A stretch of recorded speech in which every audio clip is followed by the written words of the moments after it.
Assalomu alaykum, hurmatli tomoshabinlar. Bugun men juda muhim mavzuni tushuntirib beraman. Avgust oyida ilk million so'm pul beriladimi? Kimlardan oldin berilgan pulni qaytarish so'ralyapti. Nima uchun ayrim odamlarning kartasidan pul yechilyapti va bunday vaziyatda siz nima qilishingiz kerak? Bu ma'lumot har bir oilaga tegishli bo'lishi mumkin. Chunki nafaqa, moddiy yordam, kompensatsiya, bolalar puli yoki boshqa ijtimoiy to'lov olayotgan odamlar juda ko'p. Hozirning o'zida kanalga obuna bo'ling, videoga like bosing. Chunki men sizga oddiy tilda hujjat, karta va murojaat masalalarini birma-bir tushuntiraman. Avval vaziyat qanday edi? Ko'p yillar davomida odamlar davlat tomonidan beriladigan yordam pullarini, bolalar puli, kam ta'minlangan oilalarga nafaqa, moddiy yordam yoki ayrim kompensatsiyalar mali orqali, keyin esa elektron tizim orqali olishga o'rgandi. Ya'ni oila ariza beradi, daromadlari tekshiriladi, uy xo'jaligi tarkibi ko'riladi, keyin tizim oilani yordamga muhtoj deb topsa pul tayinlanadi. Pul odatda bank kartasiga tushadi. Oldin ko'p holatda odamlar bir marta tayinlandi, pul tushdi. Tamom deb o'ylardi.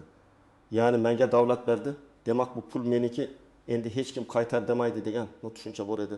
Lekin hozir vaziyat ancha o'zgargan. Elektron bazalar ko'paydi. Tashkilotlar o'rtasida ma'lumot almashinuv kuchaydi. Soliq, bank, pensiya, bandlik, kadastr, avtomobil, ish haqi, stipendiya, aliment, tadbirkorlik daromadi kabi ma'lumotlar ko'proq tekshirilmoqda. Shu sababli ayrim oilalarga oldin pul tayinlangan bo'lsa ham, keyin tekshiruv vaqtida siz bu pulni olishga haqli bo'lmagansiz yoki sizning sharoitingiz o'zgargan, lekin xabar bermagansiz degan xulosa chiqishi mumkin.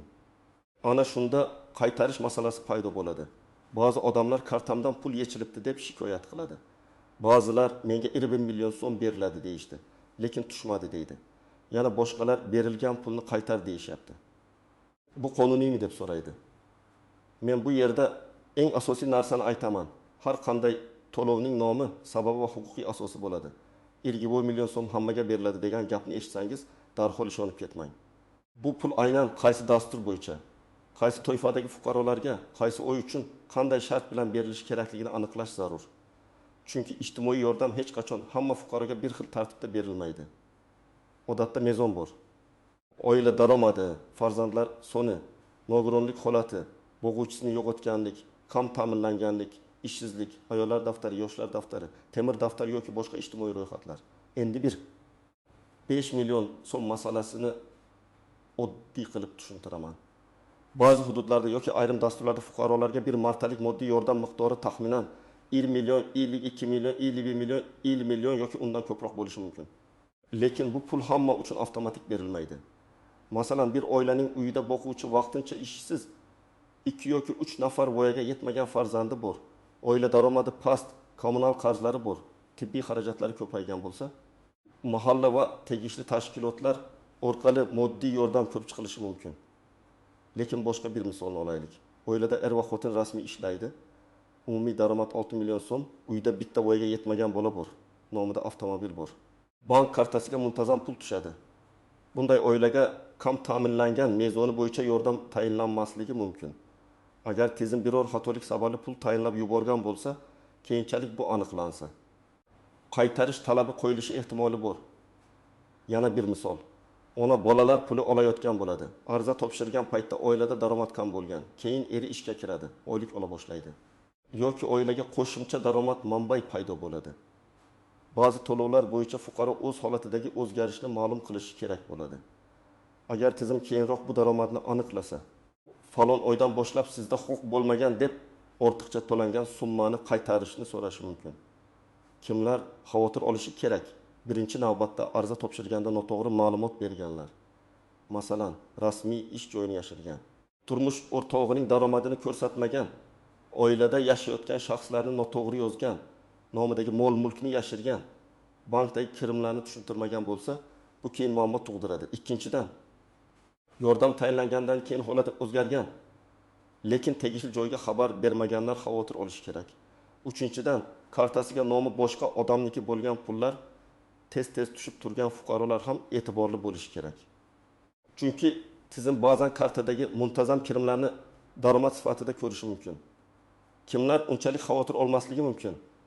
Agar siz ariza topshirganda hamma ma'lumotni to'g'ri bergan bo'lsangiz, daromadingizni yashirmagan bo'lsangiz, oilaviy tarkibingiz aniq bo'lsa, yordam rasmiy qaror asosida tayinlangan bo'lsa, pul belgilangan muddatda tushgan bo'lsa, sizda xavotir kamroq. Lekin baribir hujjatlarni saqlab qo'yish kerak. Chunki bugun hech kim so'ramasligi mumkin. Lekin 6 oy yoki 1 yil o'tib tekshiruv bo'lishi mumkin. Endi kartadan yechilyapti degan masalaga o'tamiz. Bank kartasidan pul odatda 3 xil asosda yechilishi mumkin. Birinchisi fuqaroning o'zi rozilik bergan bo'lishi mumkin. Masalan, kredit, muddatli to'lov, qarz, kommunal to'lov yoki ilova orqali ulangan avtomatik to'lov. Ikkinchisi sud yoki ijro hujjati asosida yechilishi mumkin. Masalan, aliment qarzi, kredit qarzi, jarima, soliq qarzi yoki boshqa majburiy undirishlar.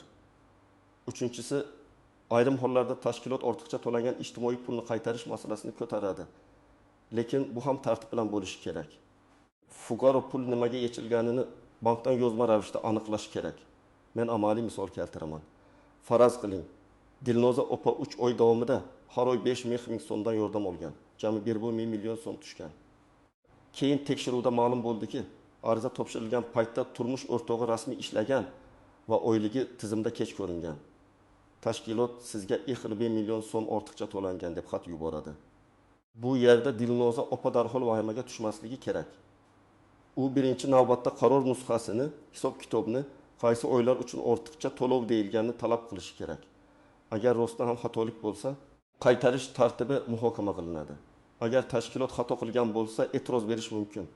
Yana bir misol. Akmal aka oilasi bolalar puli oladi.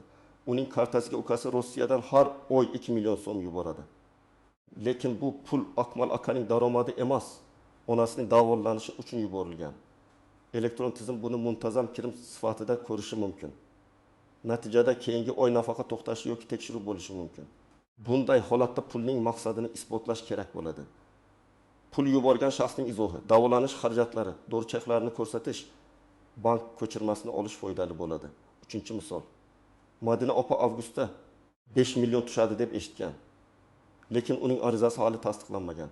U telefonga kelgan noma'lum havolaga kirib karta raqami, SMS kod va pasport ma'lumotlarini kiritadi. Keyin kartasidan pul yechiladi. Bu ijtimoiy yordam masalasi emas. Bu firibgarlik. Davlat to'lovi olish uchun hech kim sizdan SMS kod so'ramaydi. Hech kim pul tushirish uchun karta parolini yuboring demaydi. Shuning uchun 20 million so'm haqidagi xabarni ko'rsangiz, avval rasmiy manbani tekshiring. Endi istisnolar, xavfli joylar va ko'pchilik bilmaydigan nozik nuqtalarni tushuntiraman.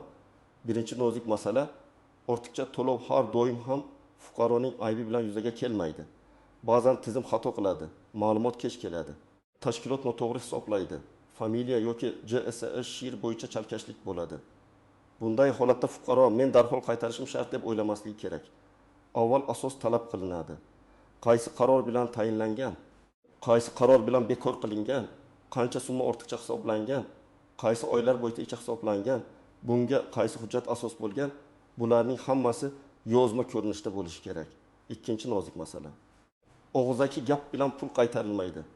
Agar kimdir telefon qilib sizga pul noto'g'ri tushgan, mana bu karta raqamiga qaytaring desa, bu juda xavfli. Rasmiy qaytarish faqat rasmiy rekvizit, rasmiy talabnoma, qaror yoki tegishli tashkilotning yozma xati orqali amalga oshiriladi. Pulni jismoniy shaxs kartasiga o'tkazib bermang.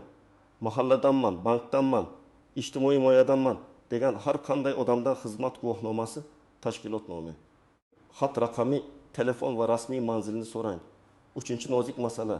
Karta bloklanishi yoki kartadan pul ushlab qolish ham alohida tartibga ega. Agar kartangizdan pul yechilgan bo'lsa, bank ilovasida faqat yechildi degan yozuvni ko'rib xulosa qilmang. Bankka murojaat qiling va operatsiya bo'yicha ma'lumotnoma so'rang. Unda pul kimga ketgani, qaysi asosda yechilgani, ijro hujjati raqami bormi? To'lov topshiriqnomasi bormi? Avtomatik yechim bormi?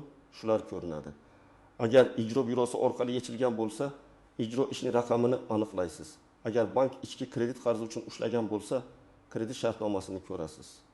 Agar siz umuman bunday operatsiyaga rozilik bermagan bo'lsangiz, bankka e'tiroz arizasi yozasiz. 4-nozik masala, ijtimoiy to'lovlar va qarzlar aralashib ketadi.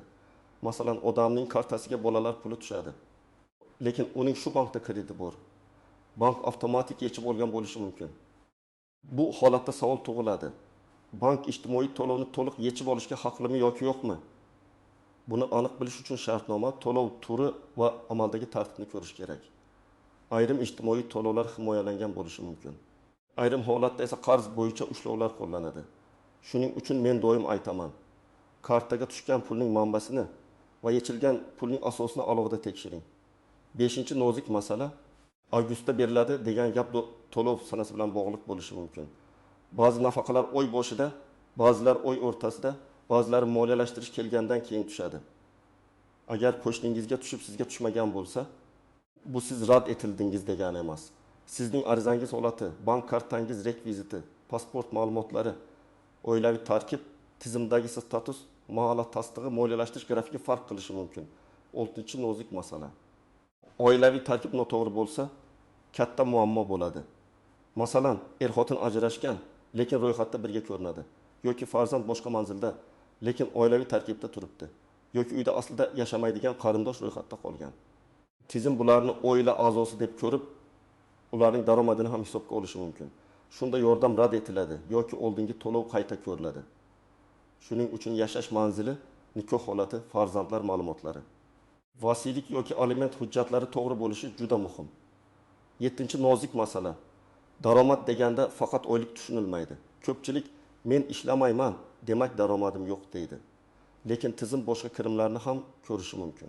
Ijara puli, tadbirkorlik daromadi, o'zini o'zi band qilish orqali tushgan pul, xorijdan pul o'tkazmalari, aliment, stipendiya, pensiya, boshqa nafaqa, bankdagi foizlar, ayrim shartnoma to'lovlari. Bularning hammasi har doim bir xil tartibda hisoblanadi demayman, lekin tekshiruvda savol tug'dirishi mumkin. 8-nozik masala, naqd pul bilan muammo yo'q deb o'ylamang. Ba'zi odamlar kartaga tushmasa bo'ldi, hech kim bilmaydi deydi. Bu noto'g'ri yondashuv. Agar siz ijtimoiy yordam olayotgan bo'lsangiz, ma'lumotni yashirish keyin katta muammo keltirishi mumkin. Eng to'g'ri yo'l arizada haqiqiy holatni ko'rsatish. Chunki bugun yashirilgan ma'lumot ertaga boshqa bazadan chiqib qolsa, sizdan nafaqat yordam to'xtatiladi, balki ortiqcha to'langan summa ham so'ralishi mumkin. Endi aniq nima qilish kerakligini bosqichma-bosqich aytaman. Birinchi qadam. Sizga 20 million so'm yoki boshqa summa berilishi haqida xabar kelgan bo'lsa, xabar manbasini tekshiring. Rasmiy sayt, mahalla, ijtimoiy himoya bo'limi, yagona interaktiv davlat xizmatlari portali, bankning rasmiy ilovasi yoki ishonch telefoni orqali aniqlang. Telegramdagi noma'lum kanal, tanish bilishdan kelgan skrinshot, tezda karta kiriting degan havola asos bo'la olmaydi. Ikkinchi qadam, arizangiz holatini tekshiring. Qachon ariza bergansiz? Qaysi yordam turiga bergansiz? Ariza qabul qilinganmi? Ko'rib chiqilmoqdami? Tasdiqlanganmi yoki rad etilganmi? Shuni biling. Agar rad etilgan bo'lsa, rad etish sababini yozma oling. Sizga chiqmaydi degan og'zaki javob yetarli emas. Sabab yozilsa, siz uni tuzatishingiz mumkin. Hujjat yetishmaganmi? Daromad oshib ketganmi? Oilaviy tarkib noto'g'rimi? Karta rekviziti xato kiritilganmi? 3-qadam. Kartangizdan pul yechilgan bo'lsa, darhol bankka murojaat qiling. Bankdan operatsiya tafsilotini so'rang. Qachon yechilgan, qancha yechilgan, kimga ketgan, qanday hujjat asosida yechilgan? Bu avtomatik to'lovmi? Ijro hujjatimi yoki boshqa tashkilot talabi asosidami? Bularni bilmasdan hech kim bilan tortishmang. SMS xabarlarini saqlang, bankdan ko'chirma oling. 4-qadam. Agar pulni qaytaring deyishsa, yozma talab qiling.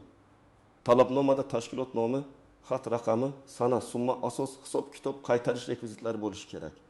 Falon xodim aytdi yoki telefon qilishdi degan gap bilan pul qaytarmang.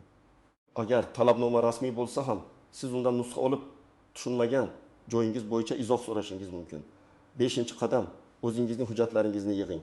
Pasport yoki ID karta, JSSHI, nikoh yoki ajrim hujjati, farzandlar tug'ilganlik guvohnomasi, nogironlik ma'lumotnomasi bo'lsa, tibbiy hujjatlar, ish haqi ma'lumotnomasi, ishsizlik yoki bandlikka oid hujjat, aliment bo'yicha qaror, bank ko'chirmasi, ijara shartnomasi, davolanish cheklari, kredit shartnomasi, vaziyatga qarab bular kerak bo'ladi. Hujjat ko'p bo'lsa ham tartib bilan papkaga soling. Har bir hujjat sanasi va mazmuni aniq bo'lsin. 6-qadam, agar sizdan ortiqcha to'lov so'ralayotgan bo'lsa, hisob-kitobni tekshiring. Masalan, 2 million qaytaring deyishyapti. Siz so'raysiz, bu summa qaysi oylar uchun? Har oy qancha to'langan? Qaysi oydan boshlab huquq yo'q deb topilgan? Nima sababdan? Agar ular iyun, iyul, avgust oylarida har oy 500 mingdan ortiqcha to'langan desa, Siz iyun oyidagi daromadingiz, iyuldagi holatingiz, avgustdagi oilaviy tarkibingizni alohida tekshirasiz. Balki faqat bitta oy bo'yicha xatolik bordir. Qolgan 2 oy qonuniy bo'lishi mumkin. 7-qadam. E'tiroz yozishni biling. E'tirozda hissiyot emas, fakt bo'lish kerak. Masalan, men falon sanda ariza topshirganman. Arizada barcha ma'lumotlarni to'g'ri ko'rsatganman. Menga falon oylar uchun to'lov tayinlangan. Hozir menga falon summa ortiqcha to'lov deb ko'rsatilmoqda. Ushbu hisob kitobga qo'shilmayman, chunki falon daromad menga tegishli emas, u onamning davolanishi uchun yuborilgan. Ilova qilinadi. Bank ko'chirmasi, davolanish cheklari, pul yuborgan shaxs izohi. Mana shunday yozsangiz murojaatingiz aniq ko'riladi. 8-qadam, agar rostdan ham ortiqcha to'lov bo'lsa, bo'lib to'lash imkoniyatini so'rang. Hamma ham bir kunda 1,5 million so'm topib bera olmaydi. Ayniqsa kam ta'minlangan oila uchun bu katta summa. Rasmiy tartib imkon bersa, muddat so'rash, to'lov grafiki tuzish, oilaviy ahvolni tushuntirish mumkin. Lekin buning uchun yashirinib yurmaslik kerak. Murojaat qiling, yozma javob oling, kelishuvni ham yozma qiling. 9-qadam, firibgarlardan ehtiyot bo'ling. Hech kimga SMS kod bermang. Karta PIN kodini aytmang. Pasport rasmini noma'lum odamga yubormang. Men million chiqarib beraman, oldindan xizmat haqi tashlang deganlarga ishonmang. Davlat yordami pora yoki vositachi orqali olinadigan narsa emas. Agar kimdir sizdan pul so'rasa, bu alohida xavfli belgi. Rasmiy murojaat yo'llaridan foydalaning. 10-qadam, mahallaga borganingizda og'zaki gap bilan qaytmang. Sizga keyin keling, holi tushmagan, sizga bo'lmaydi deyishlari mumkin. Siz xotirjamlik bilan so'rang. Arizam raqami qani? Holati qanday? Rad etilgan bo'lsa, sababini yozma bera olasizmi? Qaysi hujjat yetishmayapti? Agar siz madaniyatli, aniq va hujjat bilan gapirsangiz, masalangiz tezroq yechiladi. Yana bitta muhim maslahat. Har oy kartangizga tushayotgan pulni kuzating. Pul kelgan kun, summa, izoh, jo'natuvchi tashkilot nomini yozib boring. Bu oddiy daftar bo'lishi mumkin. Masalan, 5 avgust 500 so'm bolalar puli. 20 avgust 1500 so'm moddiy yordam. Keyin biror savol tug'ilsa, sizda aniq ma'lumot bo'ladi. Odamlar ko'pincha taxminan tushgandi. Aniq esimda yo'q deydi. Ana shu noaniqlik keyin muammoni cho'zadi. Agar siz boshqa odam nomidan karta ishlatayotgan bo'lsangiz, bunga ham ehtiyot bo'ling.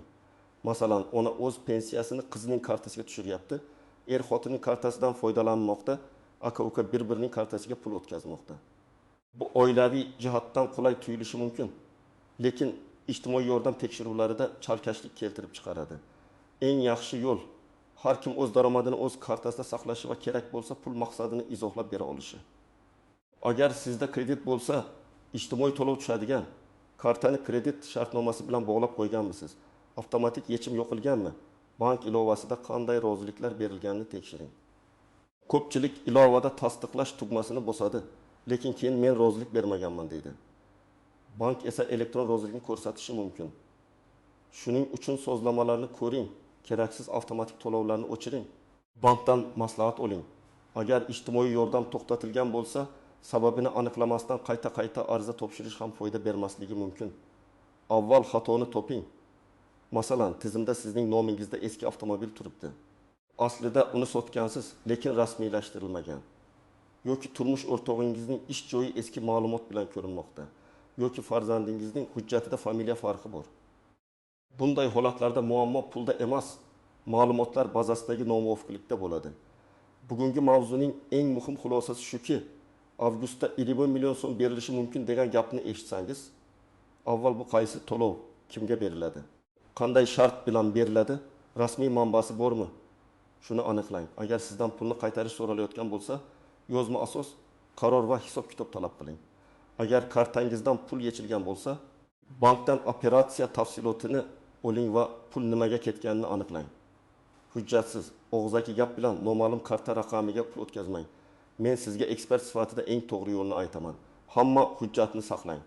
Arizada faqat rost ma'lumot bering. Kartadagi kirim-chiqimlarni kuzating, rasmiy javob talab qiling va firibgarlardan ehtiyot bo'ling. Shunda siz o'zingizni ham, oilangizni ham ortiqcha xavfdan himoya qilasiz. Sizda ham shunday holat bo'lganmi? 20 million so'm kutgansiz, lekin tushmaganmi? Yoki oldin tushgan pulni qaytarish so'ralganmi? Yoki kartangizdan pul yechilganmi? Fikringizni izohlarda yozing, boshqalarga ham foydasi tegadi. Videoga like bosing, kanalga obuna bo'ling. Chunki men ijtimoiy to'lovlar, nafaqalar, bank kartalari va fuqarolar huquqlari bo'yicha eng kerakli ma'lumotlarni oddiy tilda tushuntirib boraman.